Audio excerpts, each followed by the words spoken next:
The kingdom of Justitia was a holy land where once every 100 years a saint was born. Their very existence was considered a treasure, a living symbol of the nation's divine favor. Through their prayers, the sick were healed, demons trembled, and peace was restored to the world. One morning in the royal capital, a desperate mother approached the saint for help. Her voice trembled as she pleaded for mercy. Doctors had tried everything, but her son's fever had raged for 3 days without rest. The saint knelt beside the child, her expression soft and kind. She told the woman that it must have been hard, but it would be all right now, for she was there to help. With calm certainty, she whispered that the Lord never abandons those with a future.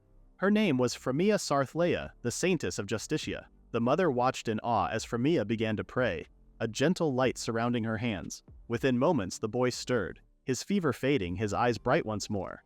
Frémea smiled and told her that her prayer had been answered. The people often spoke of her in reverent tones, calling her the Saintess who healed with grace and the hope of the land itself. They said she was beautiful, radiant even, one blessed with divine revelation. After finishing her duties, Frémea leaned back with a quiet sigh, enjoying a brief moment of stillness. That peace was short-lived. A familiar voice reminded her she was letting her guard down. It was her exclusive knight, Roland Alder. Frémea glanced up, smiling. He was back already. Roland replied that he had just returned, but told her to fix her posture. She laughed lightly, saying her duties were done for the day. Roland told her that it was not all right. She was the symbol of the kingdom, and if someone saw her like this, she would be scolded for being unsaint-like. Frémea waved him off, insisting she behaved properly in front of everyone else. Roland smirked, questioning if that was really true. She sighed, admitting it was exhausting to maintain appearances all the time. The only time she could relax was when she was with him, her childhood friend. He was like family to her. Roland gave a weary sigh and said it couldn't be helped. Frémea smiled at his familiar tone, comforted by it. A platter of freshly prepared food was brought before them, fragrant and steaming. Frémea beamed and praised him, saying his cooking was the best and thanking him for always preparing such delicious meals. Roland only gave her a blank look, and she tilted her head, asking what was wrong. He told her that flattery would not get her anywhere. Frémea laughed and said that without him she couldn't continue being a saintess at all. He raised an eyebrow, asking if she wasn't exaggerating. She shook her head. She had been just a village girl once, and then, without warning, she had been chosen and marked as the next saintess. When she was 10, she was taken to the capital after awakening the mark of the saint. The expectations, ceremonies, and prayers had been so overwhelming that she had wanted to give up and go home. But then, a boy had appeared before her, introducing himself as Roland, her appointed knight. He had promised to protect her from that day forward. Even someone like her had endured because Roland had been there. Being a saintess was a heavy burden filled with duty and divine responsibility, but with him by her side, the weight didn't seem quite so unbearable anymore. The next morning, Frémea was woken by Roland. He greeted her and told her it was time to get up. Still half asleep, she groaned that she wanted to keep sleeping, but Roland didn't let her. He said she couldn't stay in bed today and urged her to get up. Frémea complained that he was rougher than usual. When she finally looked up, she noticed he was already in uniform and asked why he was dressed like that. Roland laughed and told her she must have forgotten that today was her monthly audience with His Majesty. Frémea froze. She had completely forgotten. Later at the palace, Frémea stood before the king. Even though the meeting was just a report, she still felt nervous every time.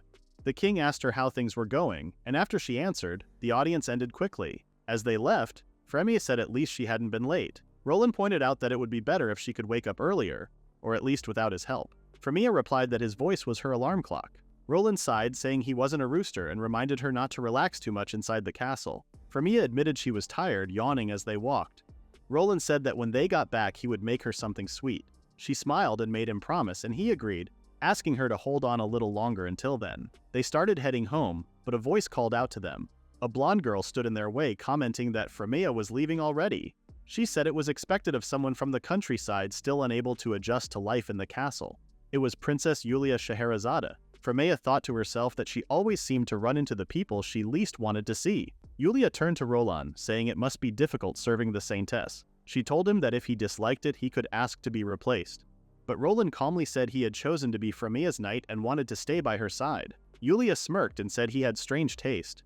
She had always resented Frémea. Normally, sainthood was passed down through royal blood, since the first king had married the saint of his time. Most future saints came from the royal line, but once in several generations, someone unrelated was chosen instead. This time, that person had been Frémea, a girl from a village. A man appeared behind Yulia, smiling faintly. He said it couldn't be helped and that it was his duty to educate the saint. It was Count Alfred. Roland warned that his words could be taken as an insult to the saintess, but Alfred only laughed, pretending to be innocent. Frémea told Roland it was alright. She said she was glad he got angry for her, but she'd hate it if he were punished because of it. Then another voice broke in. It was the first prince, Julius Scheherazade.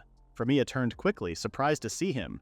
He said he had been looking for her. Frémea ran up to him and hugged him, asking if he really planned to leave the castle without seeing his fiancée. Julius smiled at her, barely noticing Julia standing nearby.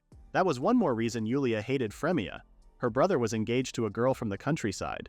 The king had decided that the saint should become part of the royal family, and Frémea had no say in it. She often wished it could be called off. Julius told her she always worked hard and suggested they go out for a meal together soon.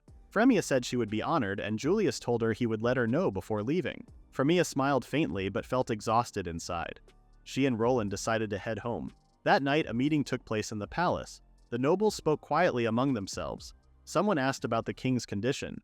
Count Alfred said he still couldn't believe a country girl had been made the nation's symbol. Another voice said the prince was too modest. One man insisted they needed to move forward with their plan immediately. Alfred agreed, saying the princess trusted him completely, and a small irregularity wouldn't trouble her. They then discussed a rumor spreading around the capital, that the Saintess had refused to treat people, that she had healed them incorrectly, or that she was rude to the guards. Each story grew worse as people repeated it. The whispers twisted into lies, spreading from person to person until the people began calling her by a cruel name, the fake Saintess Frémea. Meanwhile, Frémea got back to work, healing and helping people who came to her. They thanked her graciously, and even Roland began to smile over the big effort Frémea was making to help everyone. But suddenly there was a strange noise, and the two looked outside to see a man. He wagged his finger at Frémea, calling her a filthy liar and a fake. Frémea gasped, frozen over what was happening. Roland stepped in front of Frémea, protecting her from the aggressive man, but the man screamed at Roland to move, asking him how he could stay calm. Because of Frémea, his son almost died. Frémea asked the man what he was talking about, and the man accused her of giving his son a fake blessing, and as a result his condition worsened. The crowd looked around, discussing if the recent rumors really were true about the fake Saintess trying to take over the kingdom. A couple admitted they did not believe it at first, but the commotion was not filling them with confidence. Frémea began to sweat. She could not understand what was happening, and she was scared. It was like everyone around her turned dark, and she had never seen people look at her the way they did that day. Roland tried to calm the man down, telling him he understood what he was saying, but Frémea was not an imposter. She had saved countless lives and became a beacon of hope in turbulent times. He stood up for Frémea like a candle in the dark. The man insulted him, calling him nothing but a loyal dog. Frémea kept at her side. Roland stepped closer towards the man, telling him the king himself chose him. So if he was to question his competence, then he would be questioning his majesty himself, accusing him of being a fraud. He asked him if he could really handle the weight of what he just said. When the man calmed down, Roland asked him to bring his son, and Frémea could help. If she could heal him with her blessing, then this would prove that she was not a fake. He spoke to the crowd, apologizing that this would be all for today. When everyone cleared off, Frémea collapsed onto her seat, trying to catch her breath. Roland reassured her that it was probably nothing but baseless rumors, and that man was almost certainly lying. Frémea could not help but ask if what he said was true, but Roland told her not to worry. He picked up on his tone, his behavior, and he thought that too many things did not add up. On top of that, he refused to bring his son. Roland doubted the child even existed. Frémea looked up, telling him it was a relief with a small smile. Roland always reassured her. But back then, Frémea was naive in thinking the baseless rumors would vanish quickly. It never came into her mind that someone was pulling the strings from behind. Her body felt super heavy the next morning. Roland called to ask her if she was still awake. Frémea sat up and told him he could come in. He asked her if she slept well, and Frémea mumbled that she thought so. At least she woke up before he came to wake her. Roland told Frémea that word came from the castle just now. The king wished to hear from her directly about the rumors spreading in the capital. So Frémea and Roland rushed to the capital, where the king was far from impressed. He asked her about the rumor that was spreading that she was a fake Saintess. He asked her if it was true, and Frémea insisted she was not a false Saintess. She was discovered as a child and brought to the capital. Frémea showed him the mark on her chest as proof. She was not panicking yet, as she had faith the king would understand. Roland also stood up for Frémea, reassuring the king it was only baseless rumors, and Frémea had truly guided and saved countless people. The king told Roland he wanted to believe that too, but it was hard to deny outright. Roland's eyes widened, asking the king what he meant by that, and it was then that Julia appeared with a mark on her chest. The king told him it was the Saintess's mark. Roland told the king that had to be impossible. Only one mark could appear in one era. There was no way two or three could exist. Julia slyly said that this meant someone here must be a fraud. Count Alfred appeared out of nowhere, saying that he recently discovered the princess was under a malicious spell. Although it took some effort, once broken, Julia's mark appeared. He accused Frémea of having some other darker power. She arrogantly thought it made her a saint and leeched off the princess's gift all this time. Roland knew this was all ridiculous. These claims were being made with no proof whatsoever. But Frémea was shaken by the claims, asking them what they were actually saying. Julia told Frémea not to play dumb. She said Frémea was a fraud and needed exposing. Another individual was ordered into the room. The same vicious man from yesterday wandered in looking extremely ill. The king explained that this man had been struck by a mysterious illness since yesterday. He told Frémea that if she was truly the Saintess, she should heal his illness and prove her power as a saint. Frémea told the king she would immediately. She knew that no matter the illness, her prayer could heal all. So she began to pray. And to her surprise, the man yelled out in seeming pain. She could not believe it. Julia was smug, telling Frémea this was only more proof she was a fake. She told Frémea to move and she would take over. Julia placed her hand on the man's head and he instantly moaned in pleasure. The king, gullible as ever, decided that it was settled. Frémea looked at him in hysteria. She begged him to wait and said none of this was possible. The king told her he understood her loyalty, but she had served here long enough. He was convinced the true Saintess was his daughter Julia. It was then that Frémea's bleak punishment was announced. She was to be exiled from the capital, and she must gather her things and leave at once. Her title as a Saintess was stripped. Frémea completely disassociated out of fear, which did not help her case. She was told that her loss of color might even further suggest she was guilty. Roland was ordered to continue to be the Saintess's protector, to collect Frémea's belongings from the church and restore them for Julia. Of course, Roland was a knight of this kingdom, so he worked for the king and not Frémea. He told the king obediently that he understood. Frémea was then approached by Julius, who asked her about what happened. He admitted he had never felt so furious in his life, and he believed that he had been deceived by her. Frémea tried to speak to him, but he did not want to hear another word. He told her he could not even bear to hear her voice. So he called their engagement off and asked Frémea if she had any objection. So in a matter of minutes, life as Frémea knew it was shattered. She had no idea what to do now, but she knew she could not stay here. Frémea took her case and was on her way, her face protected by a cloak, but the townspeople could spot her immediately. They stared and gossiped, wondering if she was really leaving. Frémea cried, feeling all eyes on her. She reflected on her life, chosen against her will, celebrated and dragged into the capital. For a country girl like her, living as the Saintess was nothing but hardship. But now she was free, and she vowed to live her life exactly how she wanted. At first she thought she wanted to quit being a Saintess, but now she felt empty. Someone was always with her, pleased with her, or wanting to help her. It was hard not to miss that. Of course, all that was over now. All Frémea wanted was someone to talk with, someone to laugh with. All she could think about was Roland's smile. Frémea then heard a voice she never thought she would hear again. Behind her was Roland, smiling. She asked him why he was here, and he told her it was obvious. He was her knight. Frémea looked down, telling him that she was no longer the Saintess, but Roland told her that did not matter. He looked into her eyes and reminded her that from the beginning, his only goal was to protect her. Frémea's eyes widened as she realized that her wishes had been answered. She could not believe Roland was giving everything up to be with her. He sarcastically asked Frémea how she was planning to survive without him anyway. Frémea smiled, wiping her tears with a little laugh.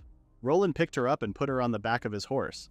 Despite having no plan, the two set off on their way. 2 countries east from the kingdom of Justitia lay the small nation of Clarica. Blessed with fertile lands, people lived surrounded by beautiful greenery. Among its towns was one called Uraeus. Located on the coast, it was known as a beautiful place and a popular tourist spot. In an old monastery, Frémea slept deeply as always. She was woken up by Roland, who asked her to wake up, but Frémea was still fast asleep, snoring gently. When she woke up, she complained about how early it was, despite Roland telling her it was the usual time, and if she did not get up, her breakfast would go cold.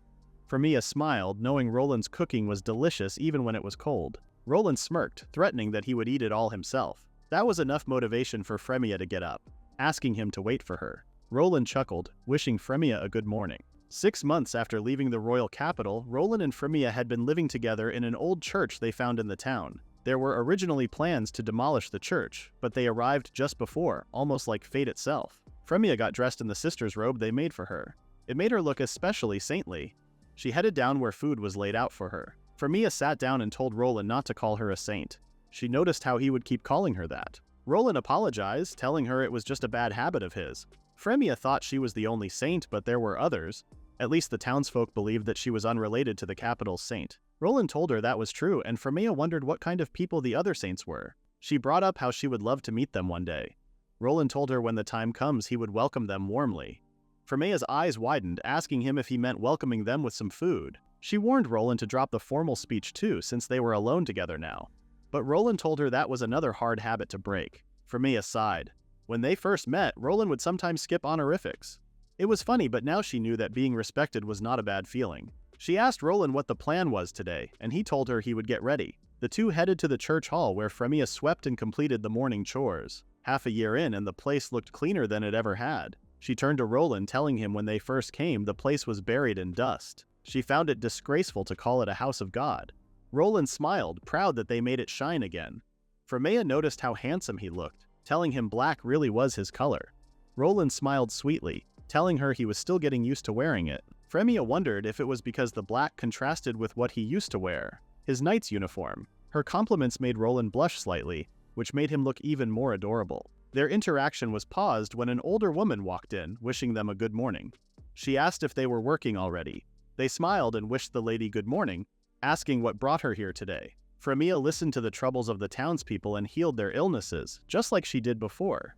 The only difference was that this time she would do it by choice, not because she was forced to.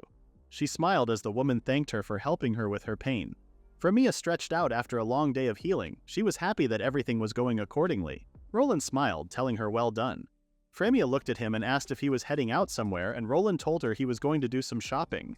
He asked the lady Saintess if she wanted to join him. Of course, Frémea was thrilled to get out of the house. As they walked through the town, Frémea asked what they were buying today. Roland told her 3 days worth of food plus some repair tools, as part of the altar had deteriorated. Frémea asked if he was going to repair it himself, and they could always hire someone instead. But Roland told her it was too expensive. Life here was not like in the capital where they had support. Frémea began to moan about how far the shops were, and Roland laughed, telling her some exercise would be beneficial. Frémea told him she hardly needed any muscles, as that would just weigh him down more. She jumped into his arms and he carried her the rest of the way. They were warmly welcomed by the townspeople who recognized Frémea. A woman smiled and approached her, saying she had felt a lot better thanks to Frémea's prayer. The woman, who was also the shopkeeper, asked Frémea and Roland what they needed. They were surprised to see her provide them with 2 giant bags of food. She told them both to consider it a gift for always looking after everyone. Frémea and Roland thanked the woman, grateful for the food. When they left, Frémea asked Roland why he always presented himself more formally to older women. Roland told her that he did not think so. It was just that aside from Frémea he rarely spoke to women, so maybe he just did not know how to act. Frémea asked him if that was true, as he was quite popular back in the capital. She asked if any girls spoke to him then. Roland told her that they may have, but he never had long conversations because he stayed by her side. Another villager popped his head out, saying hey to Frémea and Roland. He told them they were looking quite skinny and asked if they were eating properly. Roland told him just enough to stay healthy. The man kindly handed them some croquettes. Frémea thanked him and began stuffing her face. Roland told her to hang on so she did not ruin her appetite for dinner, but of course Frémea had room for that too. The croquette was delicious, and Frémea told Roland that walking while eating did not feel too sinful. Meals were always at the table, but here they had freedom, and she loved that, especially since all the villagers seemed really free and happy too. Frémea was glad she chose this place. Although the journey was long, it felt like they reached the perfect home. Her mind wandered to her life before, how she was bound by duty with little freedom. Still, she lived there so long she could not help but think about it from time to time. Frémea told Roland how she wondered what was going on over there right now. Roland was not sure, but they were far so no news would reach them. They smiled, knowing none of that mattered anymore. Roland looked down at all the things they had accumulated between shopping and freebies. Frémea offered to help him carry them, but he told her it was fine. Frémea frowned, asking him if that was a jab at her weakness, before her mind drifted to her old home and what happened to that church. Back in the capital, hell was breaking loose. A knight stood on constant duty outside the church where civilians begged to see the saint, but each time they were told she was too busy for constant visitors, especially balancing being a saint with being a princess too. This news really let people down, worried about their sick relatives. They gathered outside the church in unified disappointment. Not to mention, fees were introduced which were far too high for the common folk. One mentioned that at this point, even if that so-called saint only borrowed her power, the old days were better. From inside the gates, Julia asked why there were only 5 patients she treated. She asked to see more, but Count Alfred opposed immediately. He told Julia that she was drained for years by that fake, and if she overworked herself now and fell ill, he would need to face the king. Julia, who was also being manipulated, asked if that was true. Alfred thought to himself how Julia had not even realized yet that she had no power. The chamber they were in was rigged with a device that mimics the saint's power. It only activated when the princess prayed and consumed enormous mana. However, it only worked up to 5 times a day. It seemed to work for now, and Alfred could only hope it continued to go smoothly. By prioritizing visits from nobles and merchants, they secured influence and strengthened the royal family's power. But then something unexpected happened. Villagers collapsed on the streets riddled with sickness. A highly contagious unknown infectious disease had spread through the capital. Everyone was desperate, and they needed a saint more than anything during this time. Julia was desperate to help people, asking Alfred to let her pass, but Alfred refused to let Julia help people, telling her she should not expose herself to the illness. Julia asked him why he was saying this, and why she was forced to stay in the same chamber. Deep down, Alfred knew full well that the device did not work on this new disease. If anyone entered, her lack of power would be exposed. But the king was also confused why Julia was not allowed to help the sick. He came rushing to the chambers to see what was happening. Alfred told the king he was only concerned about her safety, but the king argued that all saints were immune to illness. Alfred argued that it was because Julia's powers had not been fully restored yet. The king told Alfred that they could not keep Julia hiding forever, so Alfred knew he needed to think fast. He blamed Frémea once again for Julia's power not coming back properly. He told the royals it was she who stole Julia's power. Alfred ordered that the church be demolished to erase anything that remained of Frémea. Of course, it was a ridiculous suggestion, but this man would be happy to suggest anything that bought him more time. When Roland was young, he once went out to the forest alone, but it was not long until he was in trouble. Injured, he rested his back against a tree before passing out due to exhaustion. He had been alone for so long already, so this occasion was no different. When his eyes opened, a young girl with light hair was in front of him. She was praying for God to save this boy. He suddenly felt warm, and when he came to his senses, all of his wounds were healed. The little girl smiled, telling him she prayed to God to heal him and he was safe now. Roland looked at the girl and asked if she was an angel. The little girl laughed, admitting she was no angel, but God was with her. She introduced herself as Frémea. Before Roland could speak, his eyes opened. He sat up from his bed, realizing it was morning already, his dream filling him with nostalgia. Roland got up, grateful for another day and an opportunity to give it his all. As always, he knocked on Frémea's door to ask if she was awake. There was no answer, so Roland headed in to find Frémea sleeping like a baby. Roland knew she looked peaceful and her face made it feel like a crime waking her up. But of course, she could not sleep forever. He woke her up, telling her it was morning already. Frémea stirred before asking if it was their day off at the church. Roland agreed, but reminded her that mornings should still start with breakfast. The two sat in the dining room and Frémea asked if Roland was working today. Roland agreed, telling her he would head out after breakfast. He put 2 plates in front of them.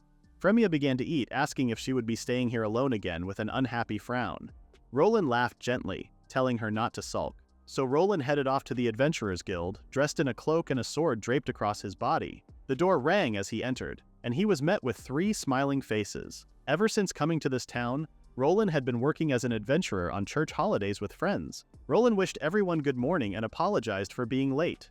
A girl named Cecily winked at him, telling him they had only just got there themselves. The group also consisted of a mage named Luna and a warrior named Mash. They wondered which request they should take this time, and Roland suggested doing the one that paid the best. Mash asked Roland if he needed that much cash, noticing that money was always a big incentive for Roland.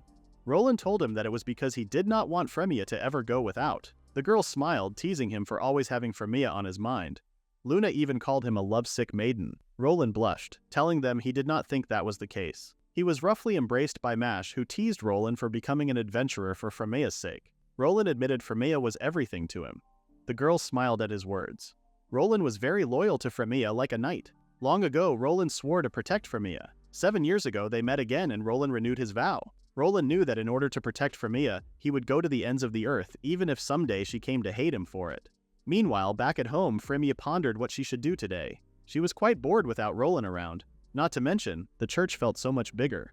She looked at the clock and wished that he would come home sooner. But there were still a whole 8 hours until he was due to be back. Frémea decided she could not wait that long, so she sprinted out of her chair. There was only one solution: to take a nap. If she fell asleep, time would pass much quicker. She remembered, however, that she would need to wake up for lunch. A few hours passed and Frémea unfortunately overslept. She was supposed to wake up at noon. Frémea headed downstairs again and looked at the food that was laid out for her. She knew if she was to eat it, she would be too full for dinner. But if she was to skip it, then his cooking would be wasted. Frémea knew she was screwed.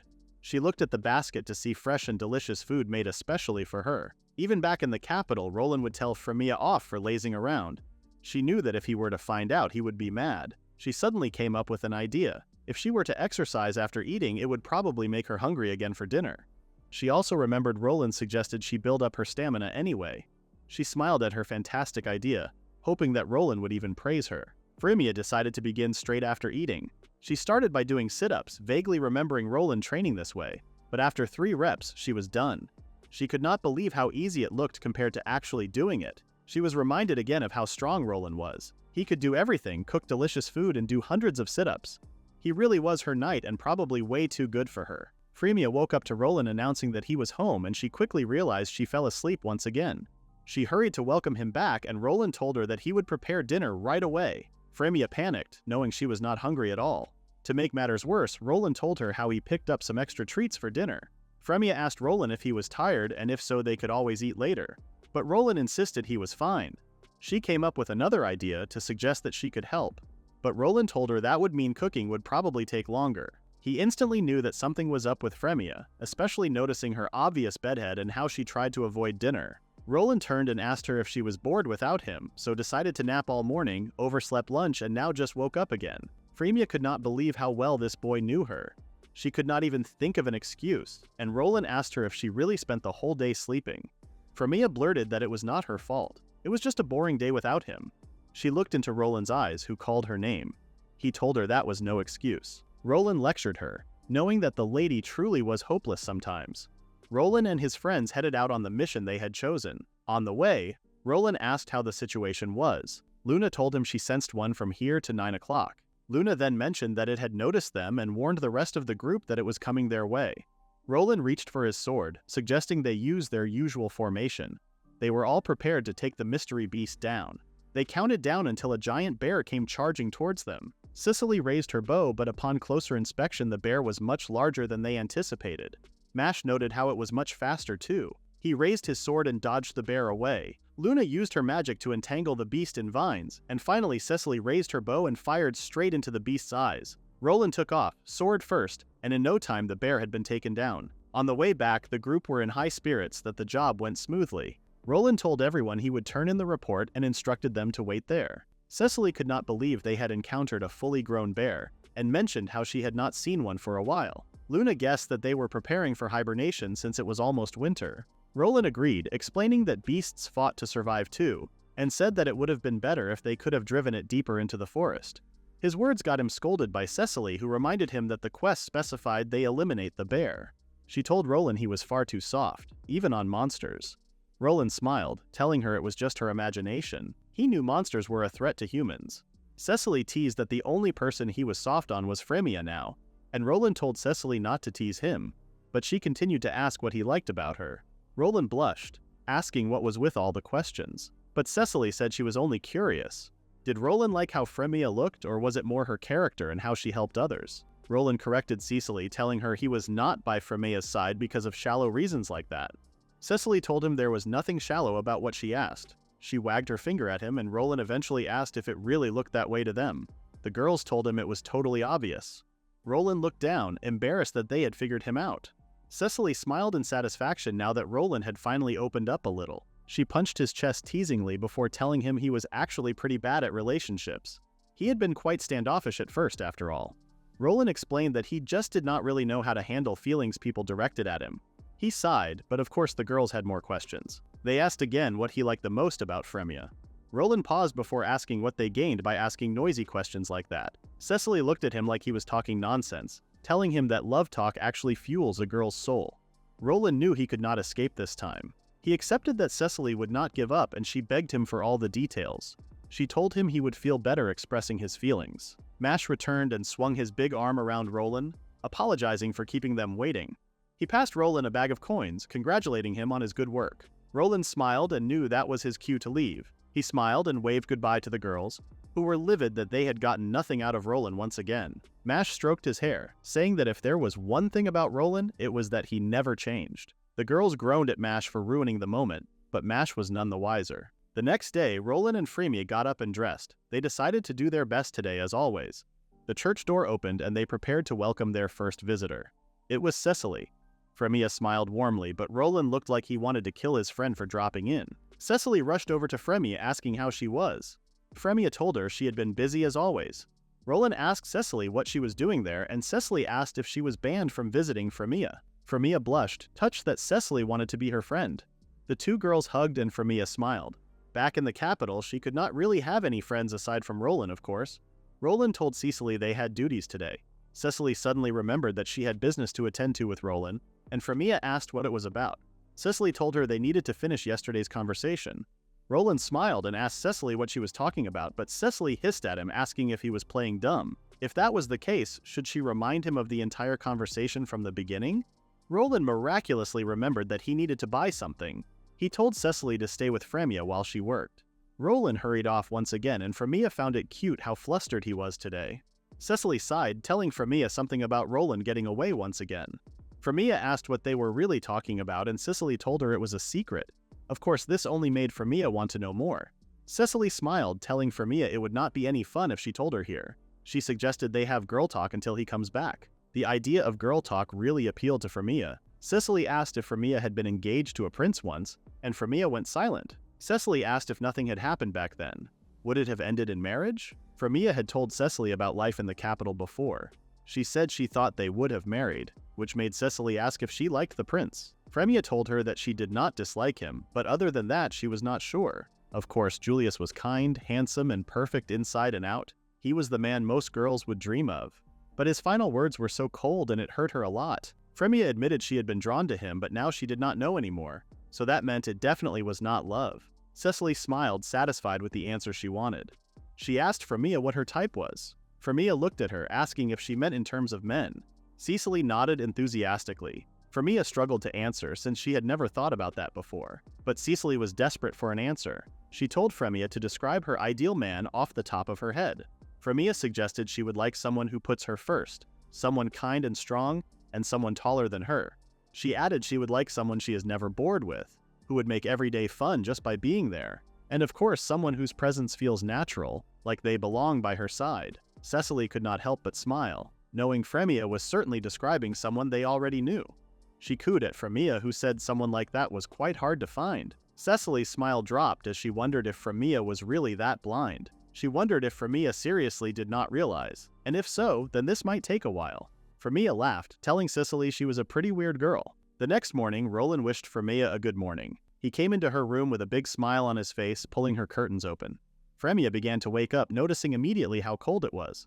Of course, the seasons were changing, but today it felt especially cold. Roland told her to come and look outside, and that would explain why it was so chilly. Frémea looked out of the window to see a winter wonderland.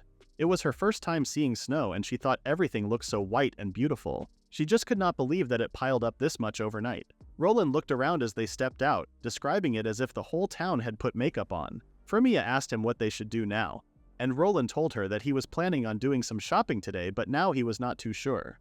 Frémea insisted that they should go anyway, and Roland eventually gave in. He thought it would be fine as long as they watched their step. Frémea smiled, noticing that Roland was just as excited about the snow as she was.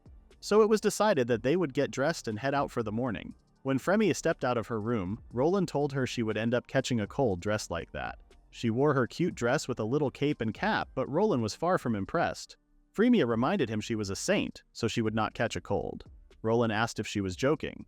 Frémea told him that a saint is always surrounded by a blessing of healing, so colds, illnesses, or even poison did not affect her. Roland's eyes widened, realizing she had a point, but Frémea snarkily told him that she should be more worried about him.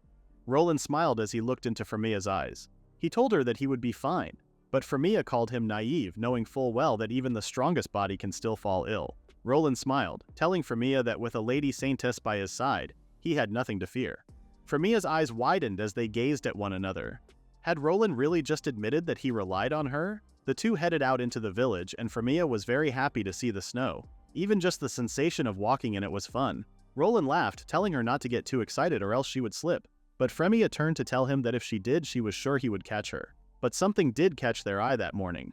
The village was eerily quiet without a single person in sight. They wondered if the shops were closed because of the snow, but even that would not explain the ghost town-like feeling.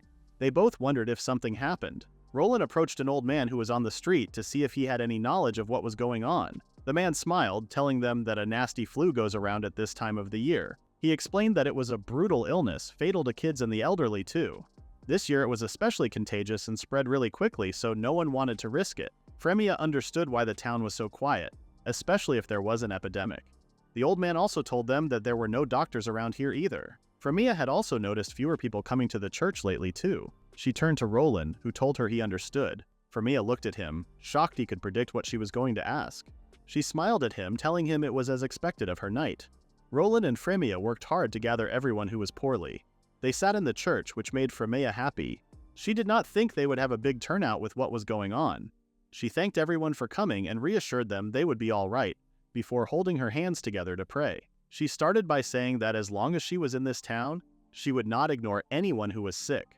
A brightness came from her palms, and the patients commented on their bodies feeling lighter and their fevers disappearing. They could not believe Frémea was this good at healing and thanked her sincerely. When the session ended, Frémea looked at Roland with a smile.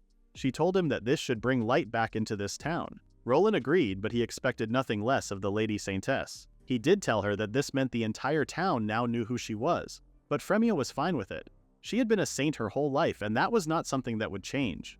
What mattered the most to Frémea was seeing people happy. That was the greatest reward. The next day, heavy rain fell. Roland commented on how it appeared it would not stop anytime soon. Frémea guessed this would mean no one would show up at the church today, and Roland explained someone may if it was urgent. But Frémea relaxed, doubting it. Roland smiled, telling her that it was nice that it was just the two of them. Not to mention they did not need to go out after receiving a pile of thank you gifts from Frémea's healing session. Frémea turned to Roland and asked why he did not sit down, but Roland told her that he needed to be ready if someone was to come in. In that moment, a young boy entered. He smiled at Frémea. Frémea said hello to him and instantly wondered what the little boy was doing out in the rain, all alone. As far as she could see, it did not look like he was in major trouble. Roland asked him if he came all alone, and the boy said yes. He had a request for the Lady Saintess. Frémea smiled, asking him what it was. The boy told Frémea desperately to please stop the rain. Frémea's eyes widened. The little boy pleaded for Frémea to take a look at his book, which he pulled out of his pocket. Frémea took a look to see the book filled with stars. She asked the boy if they were shooting stars, but Roland told her it was actually a meteor shower. The boy smiled, telling them they should be able to see them fly over the town tonight. Once in this town, when it was cold and snowing, countless shooting stars fell in the night sky. The townspeople would gather in unified prayer as the stars fell. It was a tradition where they would wish for happiness in the coming year. The boy told Roland and Frémea that he watched it with his mother last year, and they promised to watch it again this year. The boy's eyes began to water as he explained that he and his family would be moving soon because of his father's work. He told them this year would be his last year seeing the meteor shower. The boy burst out in tears, and both Roland and Frémea knew the chances of the rain stopping would be slim. But the boy was desperate, hoping Frémea could help him. Frémea smiled, thinking of how the boy had such a straightforward and pure wish. She told him she understood why he was upset. She wanted to help him, but she knew that she could not get the boy's hopes up. The only thing that she knew was healing. She did not have the power to control the weather. She apologized to the little boy, who looked up, wishing that something could be done. He asked her if it was impossible, even as a saintess, to stop the rain. Seeing his disappointment brought back a lot of unpleasant memories for Frémea. She remembered being called an imposter and a fake saint. She turned around to find that Roland had a hand on her shoulder. He told her that it was all right and they would find a way to grant the wish. The boy's eyes lit up, and Roland told him to make his way back home. He did not want the boy's parents worrying about him. As soon as he left, Frémea freaked out, telling Roland she did not have the type of power to change the weather. So what was she supposed to do now? She knew that Roland also wanted to help this boy, but she also did not want to let the boy down even more. Roland smiled, telling her to calm down. He suggested that if she were to pray like always, then maybe she would clear the sky after all. Frémea told him flatly that now was not the time for jokes.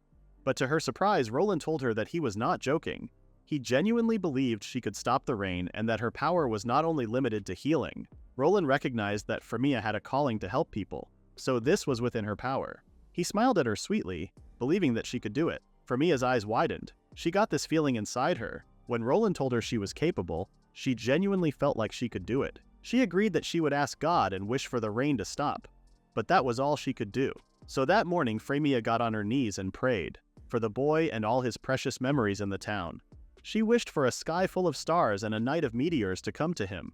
Roland watched Frémea praying and he thought to himself, in a small distant town, most people did not know much about the power of a saint. He knew he needed to eliminate even the smallest seeds of doubt to avoid what happened in the capital happening here. Roland began to walk out in the rain, determined to not let what happened in the capital repeat in this town. He found a spot and knew it would do. Memories of Frémea as a child flashed in Roland's mind. He was driven by his oath to protect her, which meant that the power he had was also part of the saint's power. And in that moment, Roland proved that he was not just a mere protector of the saint, but a spiritually gifted person too. He held his hand to the sky, calling for lightning. A flash came from the sky. Roland looked up, surprised how powerful the lightning was. He used to handle it better, but because his mana was diluted, controlling it was more difficult. A few moments ago, Frémea prayed for the rain to stop. She thought of the shooting stars and wondered if they could grant her wish ahead of time. So she prayed for the stars to carry her wish to the heavens and for the Lord to hear the pure wish of her young brother. There was a sudden flash, and Frémea instantly noticed that the sound of the rain stopped. Was her wish really granted? Frémea looked out of the window to see a clear sky. She called for Roland in joy, asking if he saw the flash too. But when she got up, she saw that Roland had disappeared. He called her name and returned to the church soaking wet. Frémea rushed over, asking him what happened. Roland smiled sheepishly, telling her that he went out to check if the rain was due to clear. He smiled, telling her that it did. Frémea looked down, still thinking that it truly was not in her power. Of course she prayed, but she did not have the ability to change the weather. But she knew something unknown definitely did help them, and the flash proved that this could be a miracle. Roland smiled. He was glad regardless of how it happened. They knew the boy would be thrilled. That night, Roland and Frémea went outside of the church to see the stars falling across the night sky. Frémea looked up in pure mesmerization over the night. She knew she would remember this for the rest of her life. When it finished, Frémea was sad. She was so impressed she forgot to make a wish. But she remembered that her wish was actually granted ahead of time anyway. She turned to Roland to ask him if he made a wish too. Roland looked at her surprised, and Frémea told him that he did not talk about himself much at all. She was curious as to what he wished for. Roland closed his eyes, pretending to think. He then opened them to be met with Frémea's eyes. His wish had already been granted, so he told her he did not need another one. Frémea looked at him in confusion. Meanwhile, a strange girl looked up to the sky from the bushes. She felt this mana and wondered if it could be Wakasama. The following day, the rain resumed like nothing had happened. Frémea looked out of the window to see nothing but gray. She was so bored today it was starting to dishearten her. Roland smiled, asking if she wanted lunch early to cheer her up. Frémea instantly smiled, telling Roland she would leave it to him.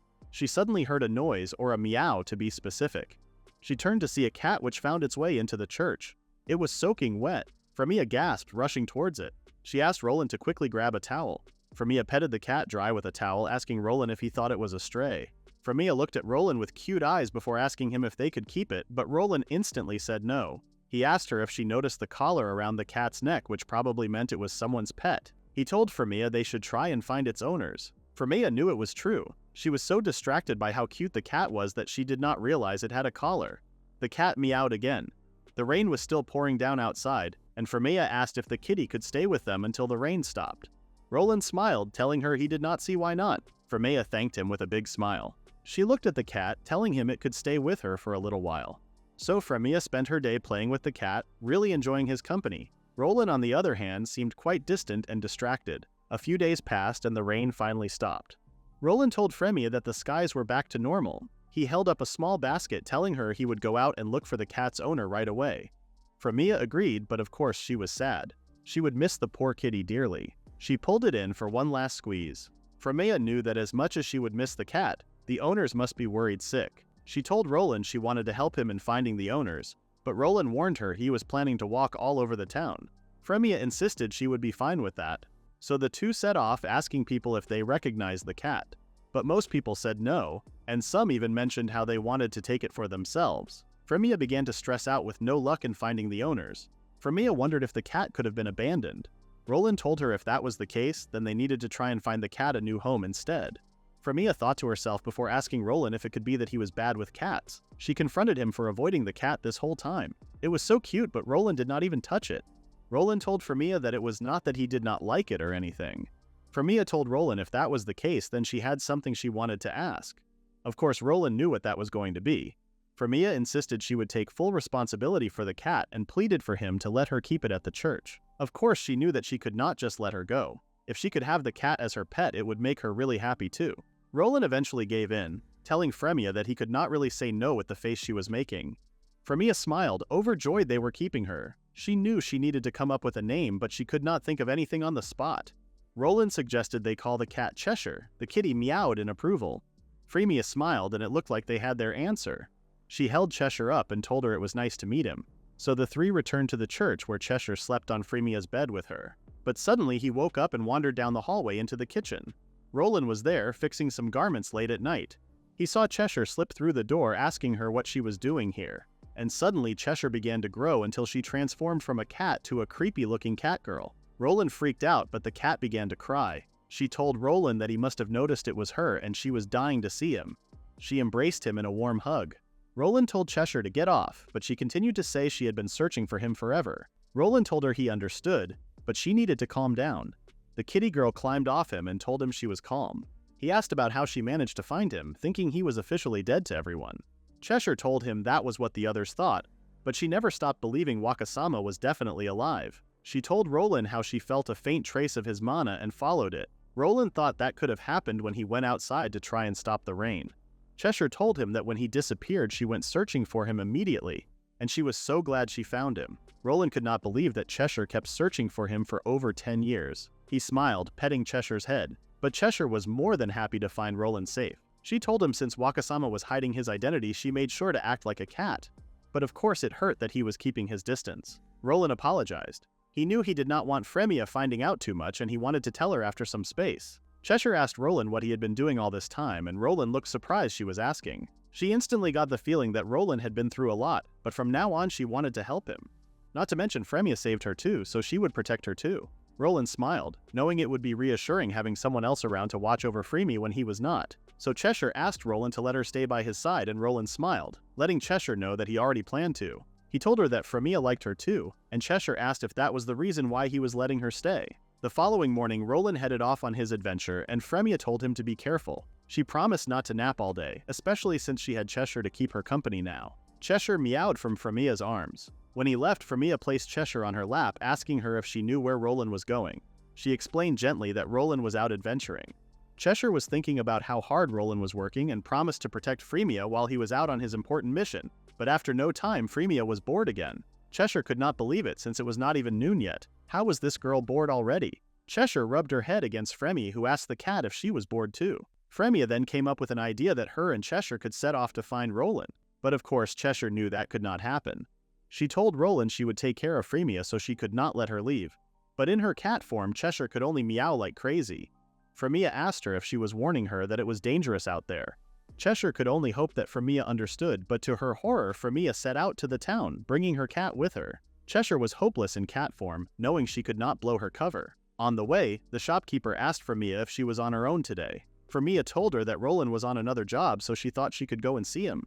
The shopkeeper handed her some tea and Frémea thanked her. As Frémea walked, Cheshire noticed that Frémea and Roland really were loved in this town. She was happy that they had found a home. Frémea soon realized that the guild was farther than she thought. She looked at Cheshire, wondering what they do now. In no time she was lost, foolishly remembering that she did not know exactly where the guild was in the first place. She thought she remembered after circling the town the other day. Cheshire could only think of how crazy and reckless Frémea was, confidently walking to a place she had no idea about. To make matters worse, the kitty did not know these streets either. Eventually, Frémea gave up and decided to walk back the way they came. But then some more drama happened. They were stuck in a pit and Frémea had no idea how to get back. She did not want Roland to worry about her, but she could not help sobbing. And then, out of nowhere, Roland appeared. He asked her if she called. Frémea turned around, super surprised to see him. Roland told her he had been looking everywhere, but gathered she must be on the edge of town by now. Someone told him that Frémea was on her way to see him.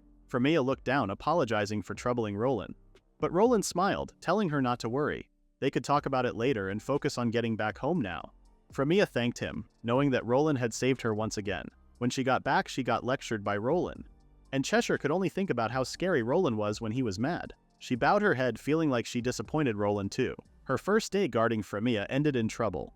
But Roland told her it was fine and she should be expecting plenty more trouble ahead. He laughed as Cheshire meowed. The next day, Frémea looked down at Cheshire, asking her how many visitors she thought would come to the church today.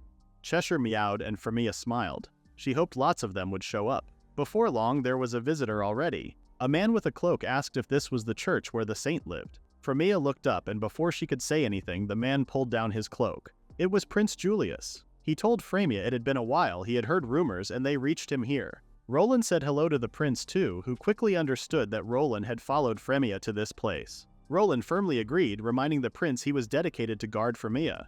Julius smiled, guessing that it meant he was wrong before. He turned to Frémea and bowed before her. He told her that they were mistaken. Julius started by saying that he did not expect forgiveness, but he needed to apologize. They had worked out she was not a fake after all this time. All of it was Count Alfred's scheme. Roland told the visitors to make their way to the guest room, as the church was not the place for this. Once they were seated, Roland asked Julius to tell him the entire story. Julius began by saying Count Alfred manipulated Julia, and none of them were able to see through it. It came to light before autumn when a mysterious contagious disease swept through the capital. The Count unnaturally stopped Julia from trying to heal people, and the kingdom gathered doctors, but there was no cure.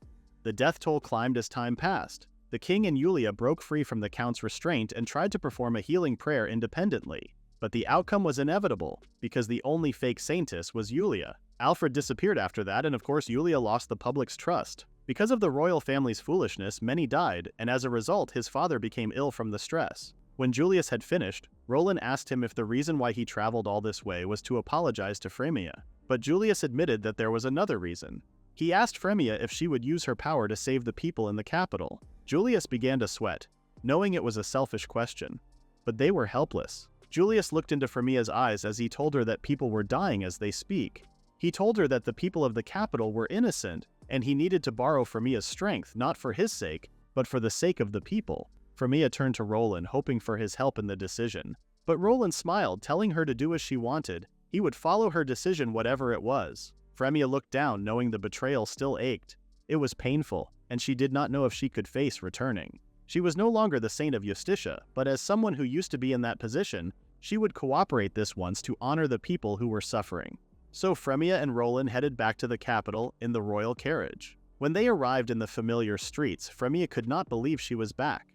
She looked down, knowing it was just temporary, and once it was done, they could return at once. Roland agreed with her plan, and they both looked around the empty streets. They could not believe that a place that was once so lively could end up like a ghost town. Frémea turned, expecting to see the old church she once called home, but the church had gone. Frémea looked down in sadness. How could the church be wiped away so easily? Roland turned to reassure her.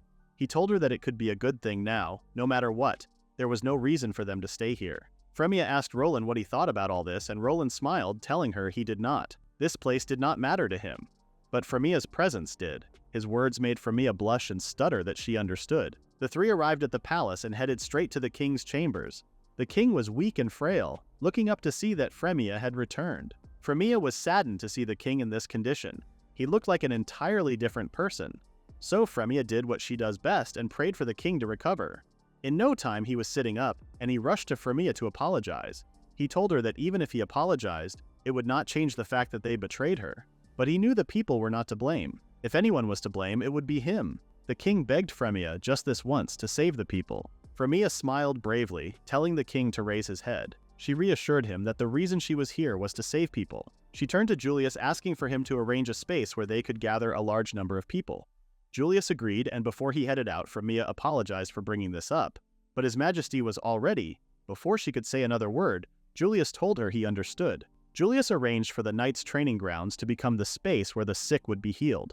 The civilians gathered, unified in hope that the Saintess had returned. They knew now that the capital was safe. From the balcony, Frémea looked down.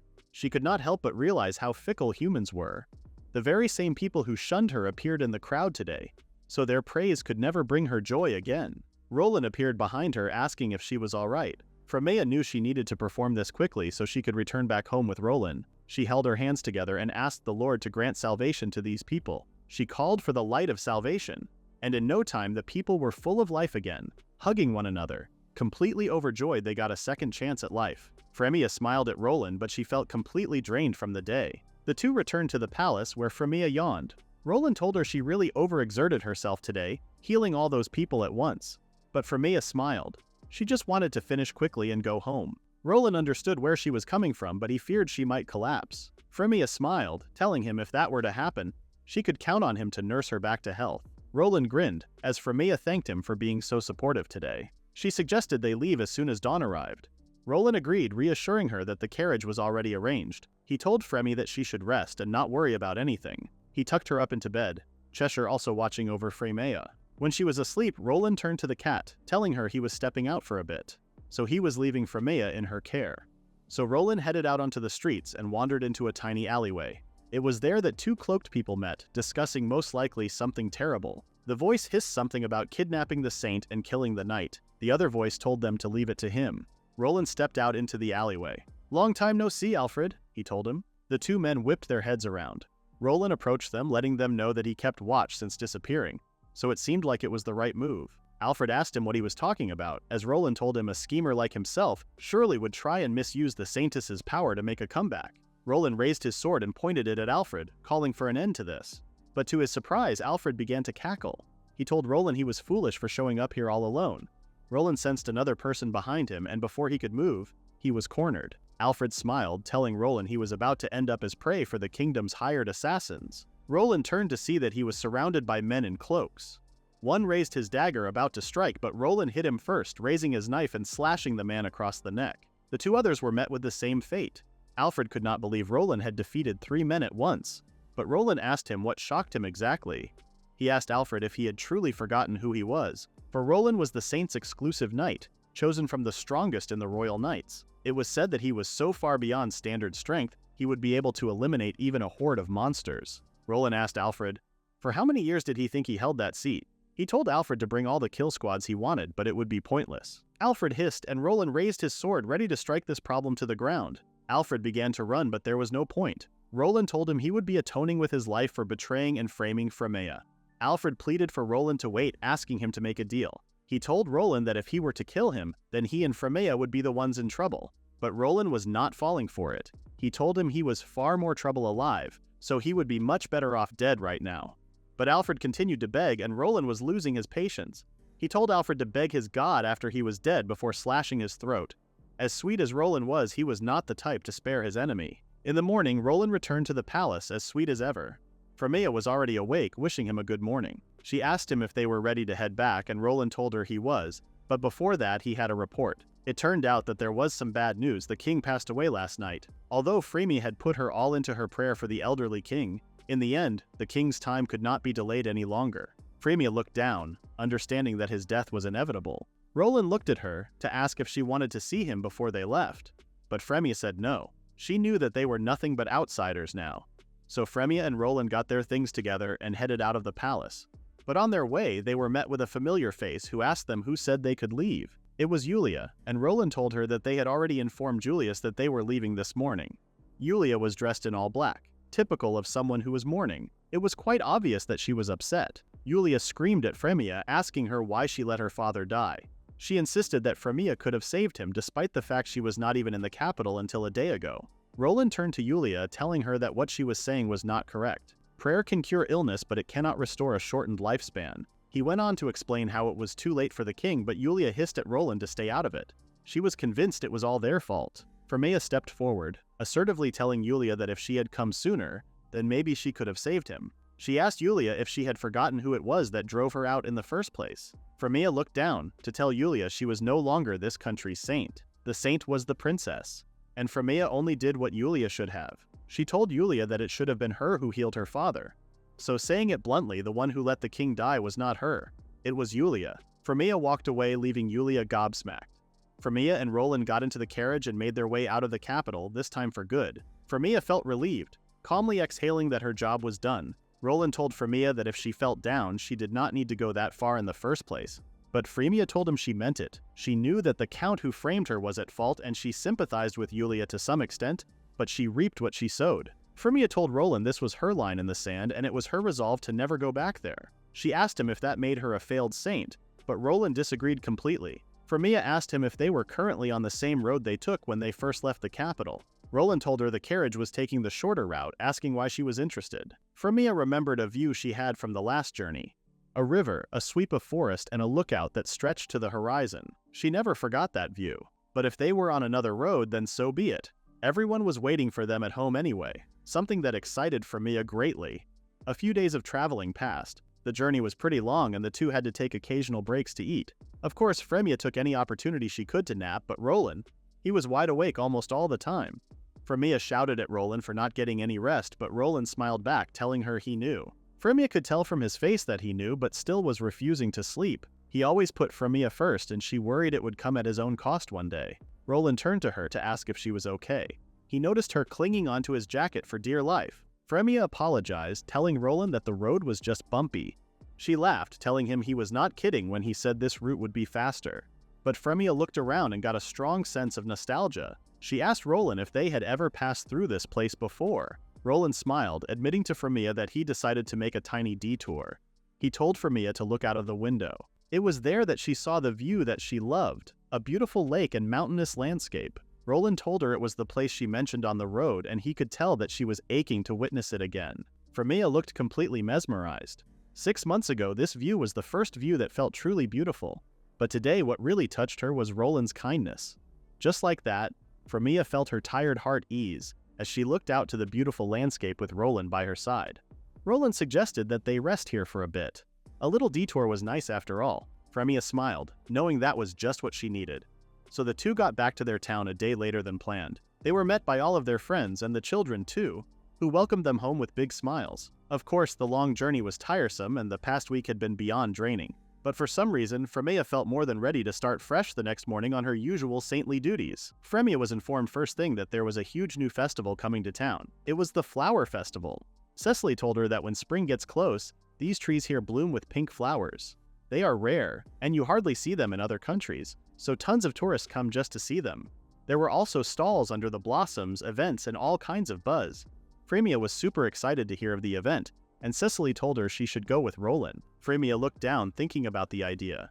Back in the capital, she only ever watched from the church. She decided that she would ask him later. Cecily went outside to then speak to Roland. She suggested that he and Frémea should enjoy the day, passionately trying to get them together. Roland stuttered, and Cecily asked what was with the hesitation. A festival date was the perfect opportunity for them to get closer. Roland admitted that he appreciated Cecily coming up with this idea, but Frémea wasn't too great in crowds. But Cecily let him know she had already spoken to Frémea, and she liked the idea. Hearing that, Roland's eyes lit up. He knew that if Frémea said she wanted to go, then he had no reason to refuse. Cecily also let him know how Frémea was planning to ask him first, but maybe he should ask her out instead. Cecily thought the whole plan was perfect, especially considering Roland and Frémea felt the same way. She ushered him to just do it, and Roland eventually agreed. He set off on his way home, meeting Frémea at the door. She welcomed him back with a smile before telling him how she had heard something from Cecily earlier.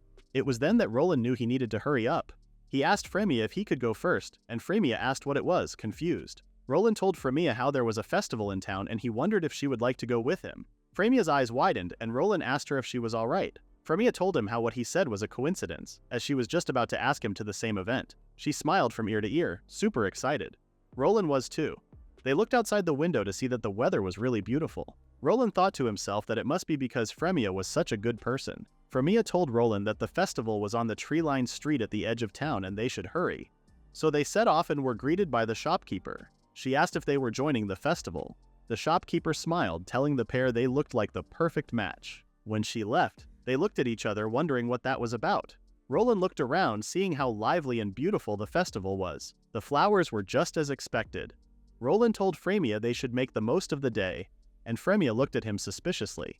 It was rare hearing him say that, but Roland knew it was important to let loose sometimes, considering they were always working. Another man greeted them, and Frémea noticed that they were getting approached a lot today. The man told them that since they were there, they should try his stall out. It was a love fortune. The festival was all about love. Frémea and Roland's eyes widened. It turned out that the flower had no name. The adventurer who first found its parent tree and brought it from the far eastern continent never named it. The man continued to say that the adventurer famously quoted, "I could see myself living in that forest." The flower's pink petals were the same color as his late beloved wife's hair, and he must have felt it was fate, feeling what love felt like again. Since then, people called it the love flower.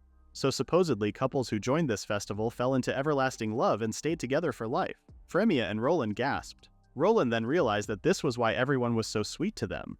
Cecily must have set him up. He looked at Frémea, who looked just as confused and didn't know what to think of her reaction. The crowd seemed to grow, and Roland asked Frémea if she was doing okay. She reluctantly said yes, but then pulled out her hand. Roland grabbed it, telling her he didn't want to lose her in the crowd. Frémea blushed, and eventually, her hand relaxed. Roland prayed that he could stay by her side forever. A few days passed, and Frémea opened the door to almost be blown away. She told Roland the wind was crazy, and he said at this rate all those blossoms might blow off. Frémea told him it was a shame. They were so pretty but fell so fast. Roland told her that was true before suggesting that they go again together next year. Frémea blushed again. She felt weird recently. Whenever she was by Roland's side, her heartbeat seemed uncontrollable. A visitor arrived. A young girl who was instructed to take a seat. The girl told Roland that she had brought something for him, and he looked at her in confusion. The girl handed over a basket, telling him she had baked him some cookies. There was also a letter for him, and the girl instructed him not to read it here, but instead when he was alone. Roland turned to Frémea after the girl left and told her they should get back to work. Frémea looked down, feeling her chest start to hurt. She completely went blank even as they sat for dinner. When Roland asked if she was okay, she seemed to snap out of it. But deep down, she couldn't stop thinking about the letter. So she asked Roland if he had read the letter yet. She asked him what it said, and Roland told Frémea he couldn't tell her since it was addressed to him. He added that the girl requested for him not to tell anyone, including Saintess. Frémea was kept awake all night. All she could think about was the letter. She wondered why she was so hung up on it. She rose from her bed to go and get a drink. It was then that she spotted it, tucked away in the cupboard. Frémea sighed, wishing Roland had just taken the letter away. She looked at the envelope and thought that it looked quite pretty, with a pressed flower on it too. But then she recognized the flower, and her heart began to ache once again. She picked up the envelope and jumped when she heard Roland's voice tell her that peeking was not a good habit. Frémea turned around, asking him when he got here.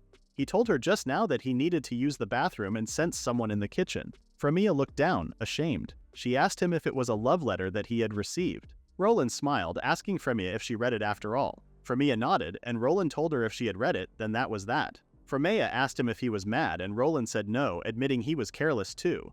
But he asked Frémea to reflect on it at least. Frémea asked Roland what he was going to do, knowing the letter was full of passion, and besides the guilt, she was all muddled inside.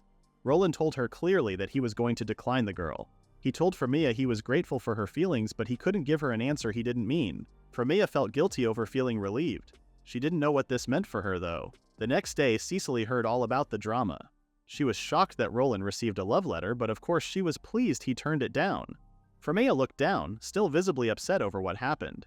She asked Cecily if she thought Roland was used to that kind of thing, and Cecily asked Frémea why she thought that. Frémea admitted that Roland looked super collected. Back in the capital, he seemed quite bad at talking to women. He hardly dealt with others. And while Frémea was the only one close to him, she used to worry about that, and now she felt weirdly complicated about it. Cecily smiled. She was convinced that it was because Roland only had Frémea in his mind. She suggested to Frémea that she should just ask Roland directly, and that way he may actually tell her why. Frémea looked down, admitting that doing so might be quite embarrassing. Cecily, frustrated by both Roland and Frémea's lack of persistence, decided that she would ask him herself. She took hold of Frémea and led her through the streets. Frémea cried that he would be mad, especially if they interrupted him in the middle of work. Cecily told her that he was just doing a small job today and it would be quick. They arrived at the site, and Frémea was welcomed by the woman managing the house. Frémea asked if Roland was around, and the woman explained he had finished for the day, so should be heading home now. Frémea smiled, telling Cecily they had just missed him. But Cecily wasn't letting this one go. She asked the woman which direction he was heading, and the woman told them that she saw him talking with a woman, and they went towards the market street together. Frémea and Cecily gasped, "A woman?" They sprinted towards the market. Frémea could only pray that it wasn't the girl from the letter. Soon enough, they found Roland with another girl. Frémea was relieved to see it was someone other than the girl who came in. But this girl did come to the church for advice one time, and they hadn't seen her since. From the outside, they looked like a couple. Frémea began to sweat, seeing them enter a store. So the girls went closer to see that it was nothing other than a jewelry store. They peeked through the windows, gathering that Roland and the woman were shopping for something. Roland even picked up a ring. Frémea wanted to cry seeing Roland buy someone jewelry. She saw how happy he looked too. She felt so pathetic. Frémea asked Cecily if they could head back, knowing that they shouldn't get in the way of him. Once they were back in the church, Cecily called for Frémea to talk to her about earlier. But then she heard Roland announce that he was back. Frémea welcomed him, and Cecily blurted that she would be on her way, despite Frémea asking her what she was about to say. Cecily told her it truly was nothing, leaving the church before anyone could say another word. Roland and Frémea sat for dinner, and Frémea was as silent as ever. Roland asked if there was something wrong, seeing she hadn't touched her meal.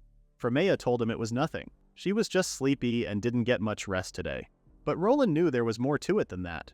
He looked super worried about Frémea, who wasn't her usual self.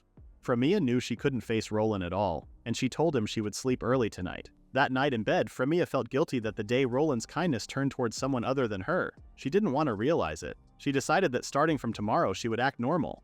Otherwise he would worry. But Frémea couldn't help but feel the pain in her chest. She woke up to Roland's voice asking her if she was awake. He apologized for disturbing her but asked for a moment. Frémea jumped up, beginning to panic.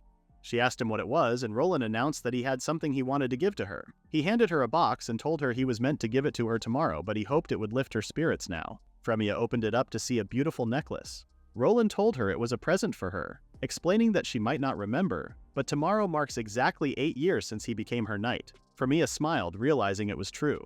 Roland continued to say that the event was special to him, so he wanted to give her something. And he didn't know what would be best, so he asked someone knowledgeable and chose with their help. Frémea remembered Roland's smile in the jewelry shop. Was that smile because he was thinking about her? She felt super embarrassed, knowing Roland was always putting her first and always looking for what would make her smile. Frémea thanked Roland, telling him she was so happy and would treasure the necklace. Roland looked into Frémea's eyes and told her he was glad. Frémea thought that she might finally have a name for this feeling. Meanwhile, Cicely sat in her bed pleased with herself. She thought how she better let Roland clear up the misunderstanding himself rather than her. The next morning, Frémea woke up feeling super happy. She saw the necklace sitting on the table opposite her bed and was so pleased last night it was not a dream. Back in the capital, gifts poured in from all kinds of people, but out of them all, the one from Roland made her the happiest. She put on the necklace, and wearing it made her feel like Roland was always by her side. Roland called Frémea's name and she jumped out of her skin. She even nearly fell, but Roland caught her.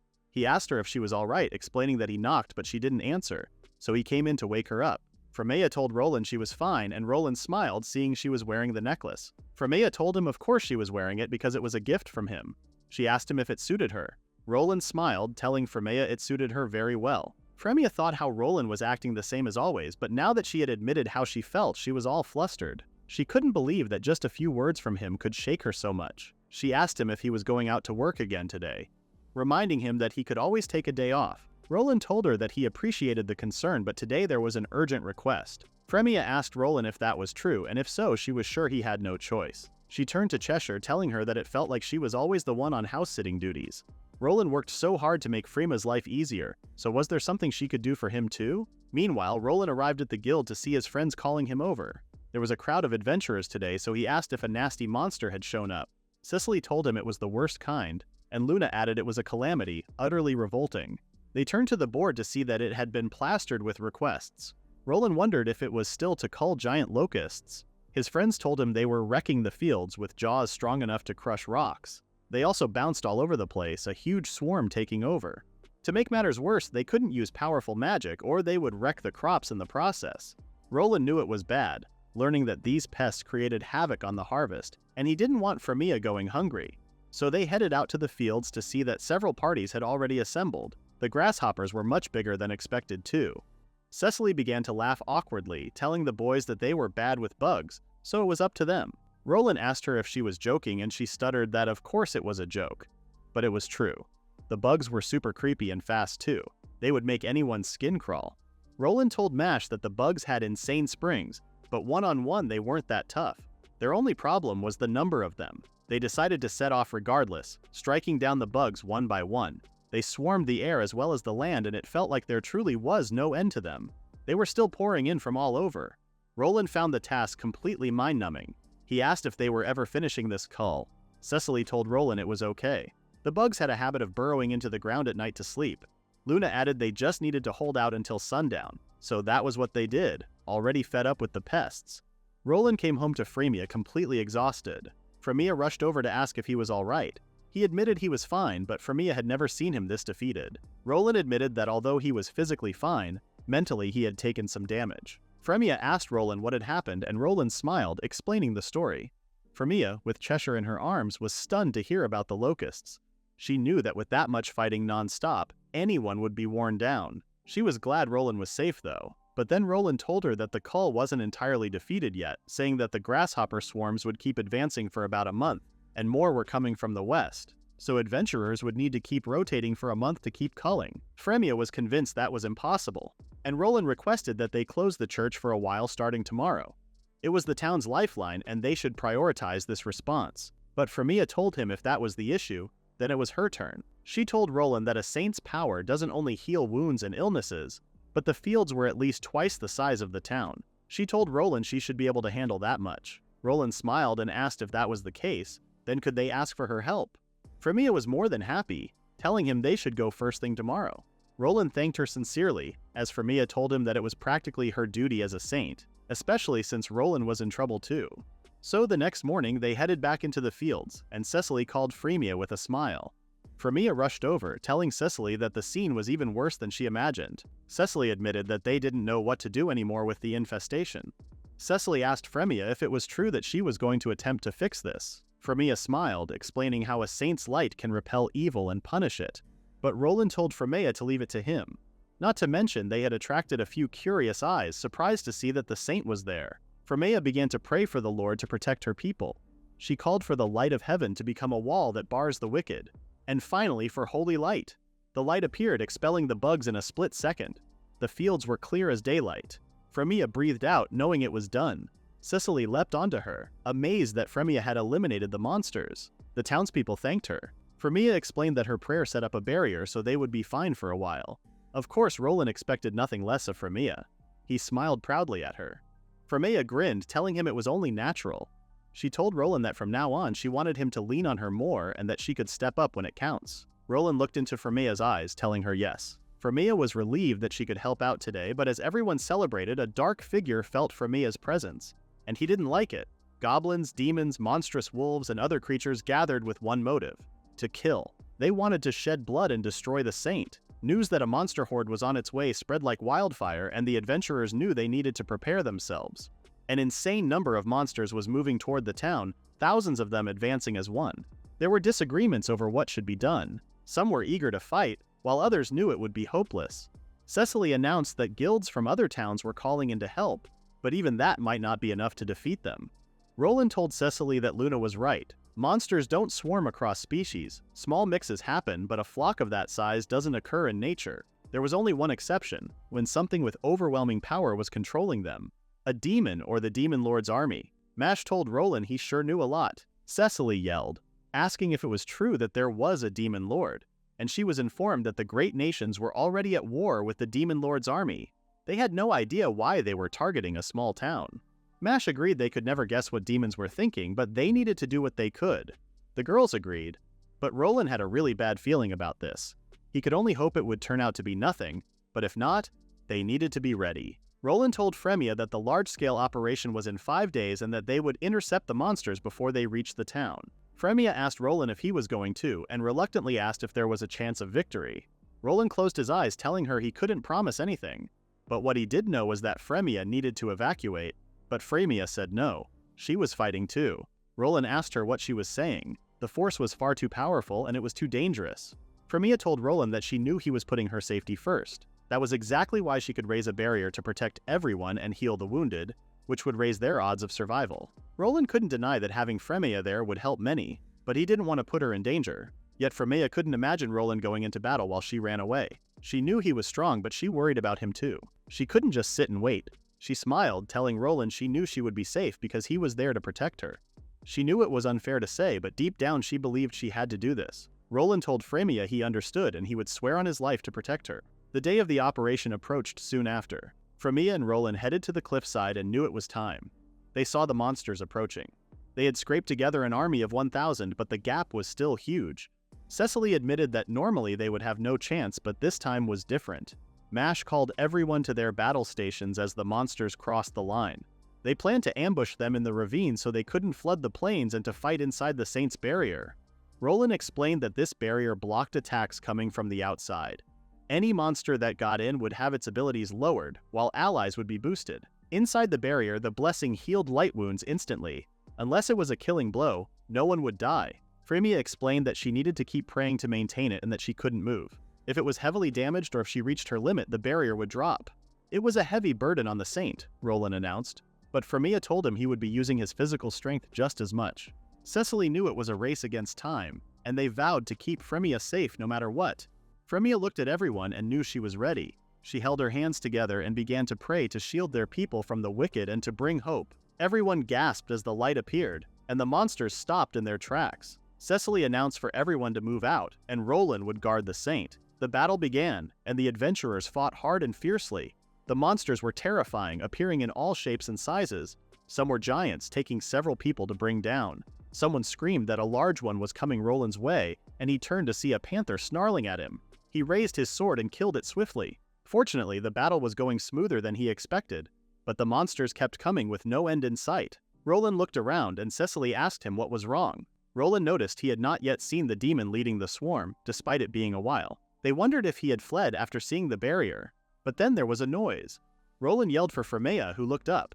There was a loud bang, and she saw that the barrier had been shattered. Roland asked if she was all right, and Frémea told him she was but needed to repair the barrier quickly. The demon lord had broken through it, and Roland couldn't believe how strong he was. The creature appeared suddenly behind Frémea and Roland, fascinated by the power the saint possessed. Roland called for everyone to be careful as they surrounded the creature. The demon snarled, asking if they intended to fight him. The men told him he was foolish for entering, as he was surrounded now. But the demon did not hold back. He clicked his fingers and the blood of the fallen monsters splattered across the adventurers. He was capable of controlling the dead, and thanked the adventurers for leaving so much blood behind. He turned to Frémea, telling her it was an honor to meet her. The demon pranced around Frémea and Roland with an unnerving grin on his face. Both of them stayed put as Mash attempted to attack the demon from behind. Luna also held her staff up, trying to corner him. Roland rushed over, bracing his sword, but before any of them could reach the demon, they were stopped by an inexplicable force. The demon screeched that they were no match for him. Cecily rushed over to try and help, but it was no use. The dark powers of the demon held everyone back, eventually even snapping Roland's sword. Frémea screamed Roland's name as he was thrown against the barrier. He could hardly breathe as the demon's web wrapped itself around his neck. Frémea knew she needed to focus. If she stopped praying, the divine protection would drop. The others would be fine, but she had to do her part. The demon approached Frémea, pleased that they could finally have a calm conversation. Frémea told him she wouldn't let anyone get hurt and that she would protect them.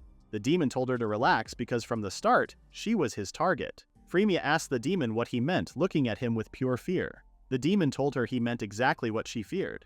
He had abandoned the demon king and led this horde here for one reason: to kill Frémea.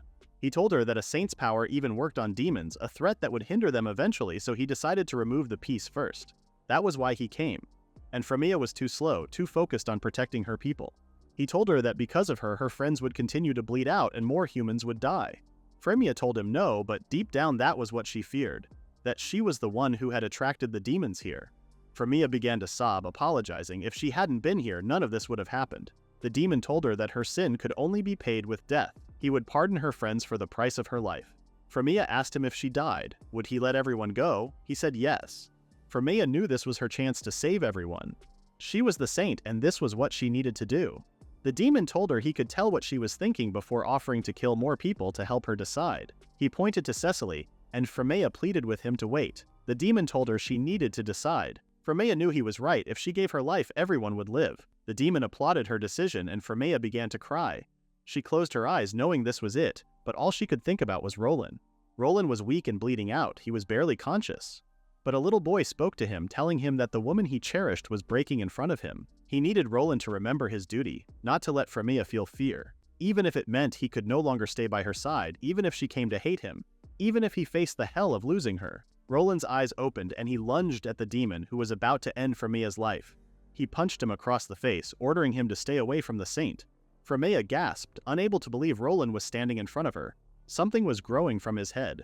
Were those horns? The demon asked Roland why he was here. The son of the former demon king, Beelzebub IV. What was this guy saying? Roland was the demon king's son? Roland told Frémea it was true and that he would explain later. And out of nowhere, Cheshire appeared. She told Roland he had called her. Roland instructed her to protect Frémea. Cheshire transformed into her human form as the demon asked if she was going to side with the humans. Cheshire told him her soul was bound to Roland. Frémea couldn't believe what was happening. Everything was moving too fast. Roland faced the demon, who declared that Roland should be dead. Roland apologized for disappointing him but declared that he was not. The demon told Roland he was disappointed for siding with humans, but Roland argued that he was half human, so he was not wrong. The demon held out his hands, expelling more magic. He told Roland his resistance had gone on long enough, as he thought Roland was the same as the last demon king. He wanted him gone. But Roland was not going to give up now. Despite the demon calling him tainted and a waste of space, he held out his hand, expelling similar magic that broke the demon's spell. He told the demon it was his turn, generating a sword. It was the demon blade, Levia, or in other words, Roland's father's keepsake. He asked the demon if he was ready. The demon pounced with all his force, as did Roland. They battled viciously for what felt like forever. It was like nothing anyone had ever seen before. The demon couldn't believe how strong Roland was, especially since he was not a pure demon. But Roland told the demon that didn't make him weaker. He thrust his blade into the demon's stomach, which made the demon laugh. He told Roland not to worry, he would unleash the rest on him soon and he was looking forward to it. Roland stepped away from the wrecked battlefield. Everyone had witnessed what had just happened. He closed his eyes before approaching Frémea. He held his hand out asking if she was hurt. But Frémea had no words. Instead, he suggested they move somewhere else, but Frémea told him that here was fine. Roland knew what Frémea needed. She needed him to explain and she wanted to hear it now. Roland warned her it was a long story, but Frémea didn't care. So Roland began to tell her everything. 15 years ago in the demon realm, Beelzebub, also known as Roland as a child, wandered through the Demon King's castle hallways. He smiled as he saw his mother, who wished him a good morning. His mother was on her way to sword training and Belle wanted to join in. His mother smiled, letting him participate too. Belle eventually got struck and gave up, crying in pain. His mother asked if he was really giving up already, and Belle told her she was far too strong for him. His mother reminded him that at this rate, Belle would never be a man like his father. Speak of the devil, the Demon King, also known as Belle's father, arrived. The story was that although Belle's father was a Demon King, he fell in love with a human woman who turned out to be Belle's mother. His mother was a talented swordswoman able to defeat anyone. The Demon King approached his wife asking if she and Belle were training. He wanted to check on them. Belle curiously looked at his parents, who were clearly in love, and asked why they married each other. His father laughed, telling him that he and Belle's mother were actually enemies at first. But after crossing blades again and again, the king realized that humans were not just fragile things. Sometimes they're strong and beautiful too. And that was why he fell for Karyuna. Belle found it hard to understand and his dad smiled, supposing his son was too young for this tale. All Belle knew was that he loved his parents, and that marked the peaceful, happy days. Back then he believed tomorrow would come naturally. He remembered the names people would call him, half-breed and filthy. His mother got sick and he begged for her to stay with him. His mother's illness marked anarchy, with demons using it as an example of why they were racially superior to humans. They shunned Belle's father, believing one who associated with humans was not fit to be king. So they set out to kill the royals, and Belle was certainly not going to be spared. His mother's illness was included, a spark in the coup led by ministers who scorned humans as lesser. His father had to lead Belle through the castle, trying to get him to safety. But all Belle could think about was why his father wasn't fighting. He knew his father was strong enough to defeat them with ease, but his father said that even if they betrayed him, they were still his people. And failing to guide his own was a sin he needed to carry. Before Belle could say another word, his father told him to run. He instructed him to cross to the human continent where he would be safe. But Belle, already struck by grief, pleaded for his father to let him stay. Belle's fate would be inevitable if he had stayed in the kingdom. His father pleaded for his son to forgive him, telling him to run as fast as he could.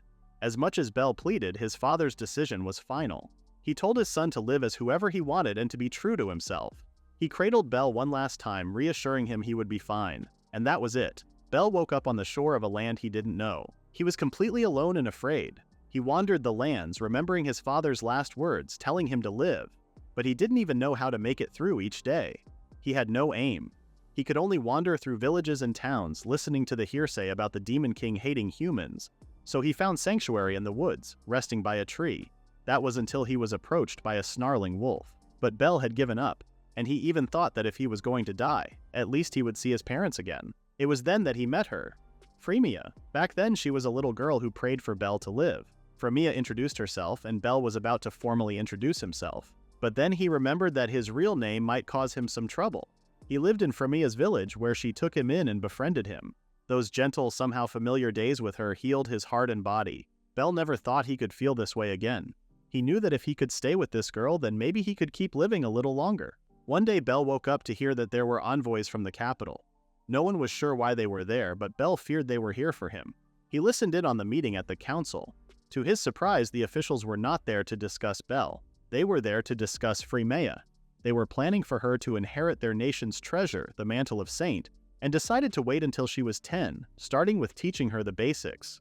So Frémea was set to be a saint, and things began to make sense to Belle. What healed him that day was a saint's light, and when she turned 10, she would be taken away. Belle feared he wouldn't be by her side after that. He sat in the field thinking to himself when Frémea approached him with a smile. She passed him a good luck leaf and Belle smiled.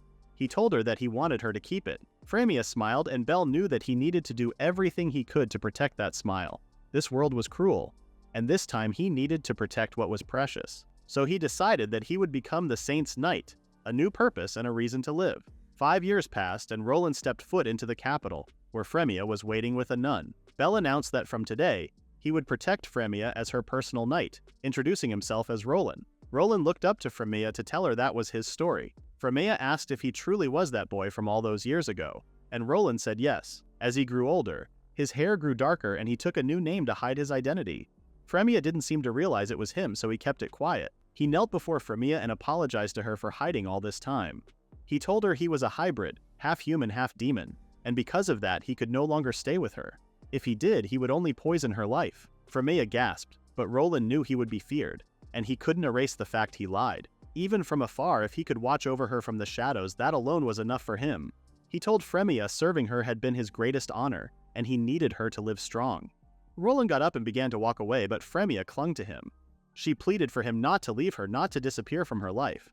She told him being a saint was not something she chose. Once they took Frémea to the capital, she had no freedom. They drilled proper saintly behavior into her, speech, manners, how to eat, how to walk. It was like Frémea was imprisoned and she wanted to run, but he knew she couldn't. In those moments, she would think of the boy she lived with, and she wanted to stay with him forever. But one day he vanished with no word or trace. She clung to those happy days and kept going. The day she entered the church, she met Roland and she stopped longing for freedom.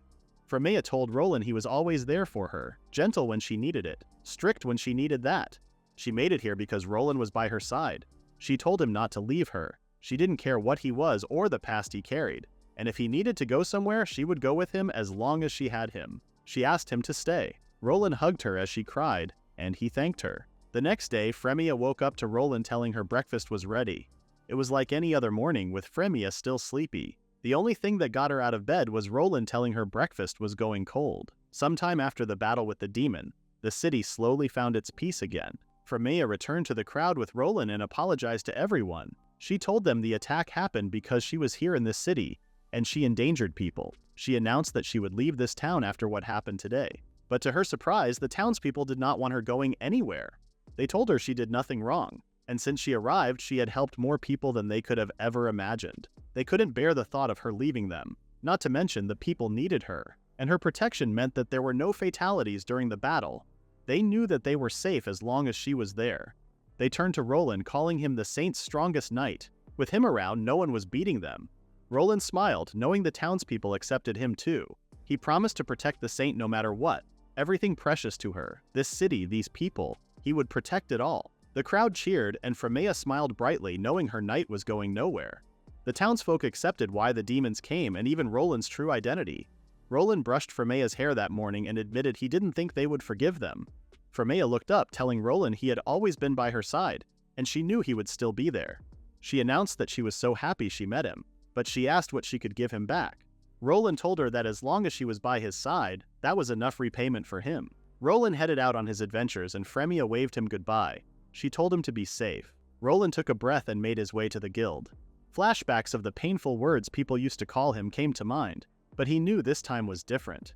He was met by his friends who smiled at him brightly, even thanking him for the other day. They praised him and told him how much he meant to them. Cicely slapped his back, asking Roland if he felt relieved. He began to stutter as she called him a softie. Mash told Roland that folks here trusted him and that absolutely nothing changed for them. But Mash did ask if anything changed for him, to which Roland smiled.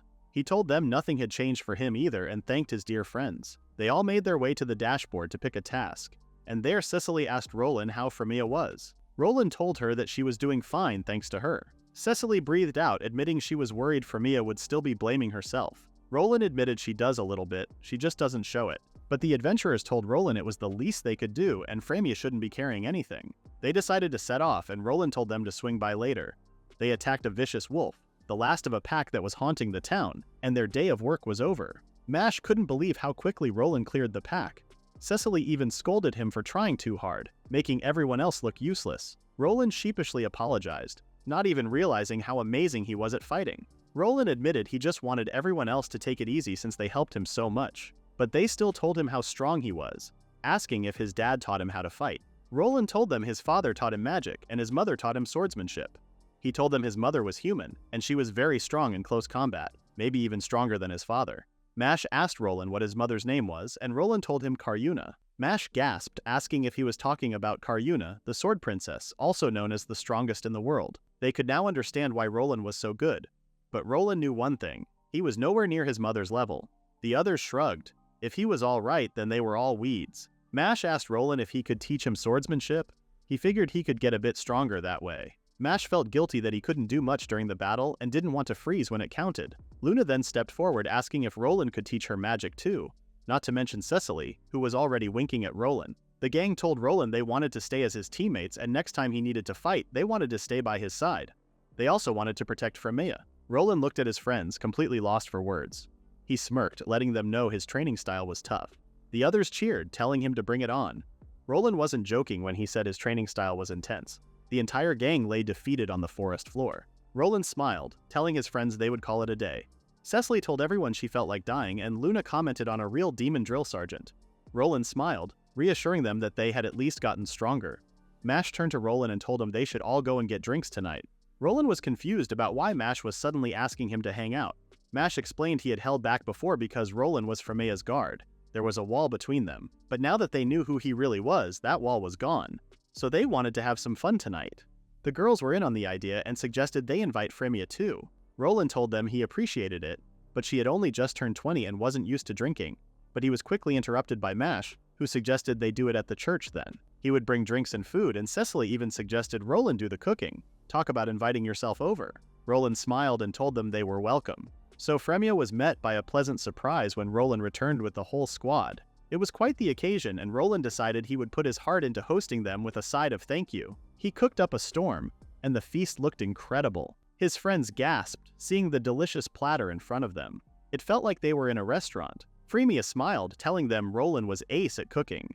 Roland thought to himself how this was the very first time he had cooked for anyone besides Frémea. He told everyone to eat up, and then suddenly Cheshire transformed into human form for the occasion. Roland smiled as he looked at all his friends enjoying his food. He never thought a day like this would come.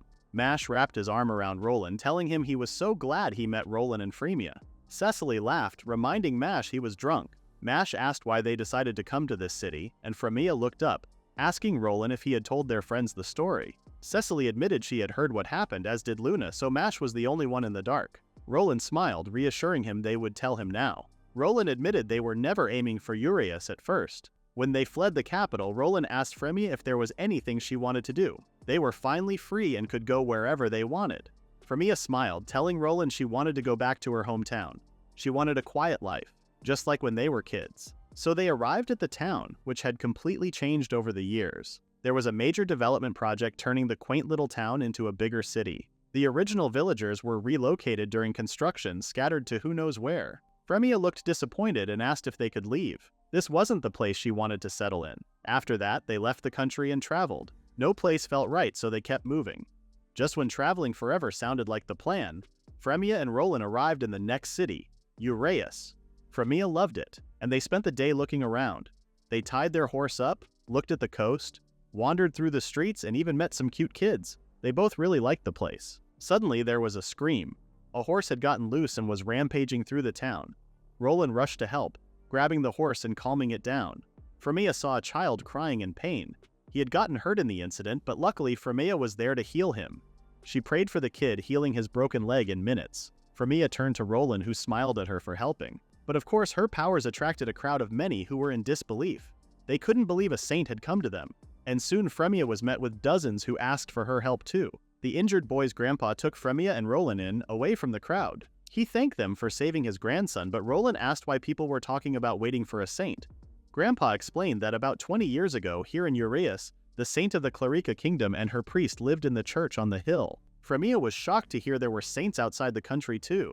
Grandpa continued to say that they vanished without a trace, and people were hoping they'd return, so they thought Frémea could potentially be connected to them. It was then that Frémea was hugged by the child. He thanked her for healing him.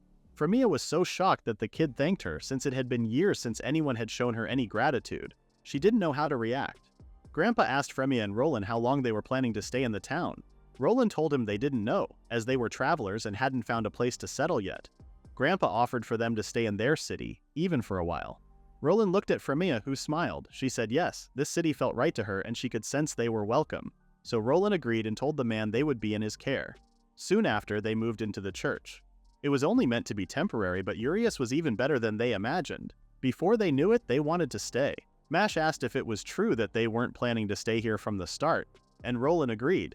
He admitted they imagined themselves moving on after a bit. In other towns, after a while, the wrong kind of people would start sniffing around Frémea. The girls accused Roland of being just like those people, jokingly. Frémea explained that most people are kind when they hear about a saint, but some have bad intentions. But she had Roland to protect her, and people here were kind and decent. So thanks to that, they could live in peace. Mash was confused. To him, that kind of life was normal, but Roland let him know that not everywhere had the relaxed and kind culture Uraeus had. Mash smiled, calling it a reason why they should celebrate. He told Roland to drink up, as he and Frémea were Uraeus folks now. Frémea giggled, making Roland blush. He admitted that he was really glad they settled here. Surrounded by kind people with friends to laugh with, he could picture them staying here, and someday only good memories would remain. He knew a day like that would come, and that was how much he loved this city. Meanwhile, in Clarica, Princess Iris turned to her attendant. She told him she had a report.